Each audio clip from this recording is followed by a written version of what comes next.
Okay. So, nagtagumpay ka naman sa pag-awra mo kasi syempre naging jowa mo siya. Dahil sa ginawa mong move, nakita ka niya, na-appreciate ka niya, nakikita niya ang kagandahan mo at ang puso mo at minahal ka niya. May pinatunguhan naman ng the moves mo na maganda. Di ba, Red? Opo. January po kasi yun eh, parang 1 year din po bago naging kami po. 1 year yung usapan? Yes Ba't po. nagtagal? Gusto, di ba sabi mo attracted ka naman sa kanya? Ba't nagtagal? Nag-uusap po kami, tapos, pero hindi ko po siya nililigawan. Bali, linigawan ko po siya around August na lang ata.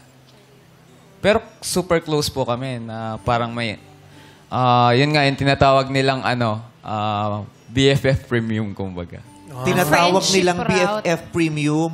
Premium. Sino-sino silang tumatawag na? Oo nga. Parang Kasi ipapatawag namin sila. Para mapaliwanagan parang tayo. beef. Ano or yung premium? Bakit Karne. kailangan Di ba sabihin? BFF, pero kasi special, di ba? More than BFFs, kaya may premium. Oo. Di ba? Paano Parang hotdog nagsusubscribe? premium, corned beef premium. Sino mga nagsusubscribe dyan? Mas mahal yung walang commercial. Walang ads.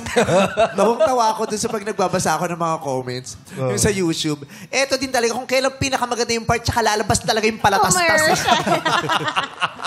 Kasi nga Ang galing dinaka-premium. yun. Talagang abang na abang yung palatastas, no?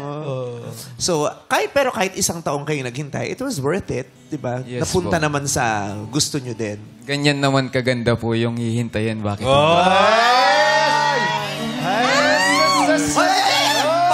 Paano yung Ano yung palo? Ano yun? Ano yung palo? May tamis. Totoo ka. May tamis. Yung totoo, dati kang yema. May tamis yung... Oy! Ano ba no? Ikaw din talaga.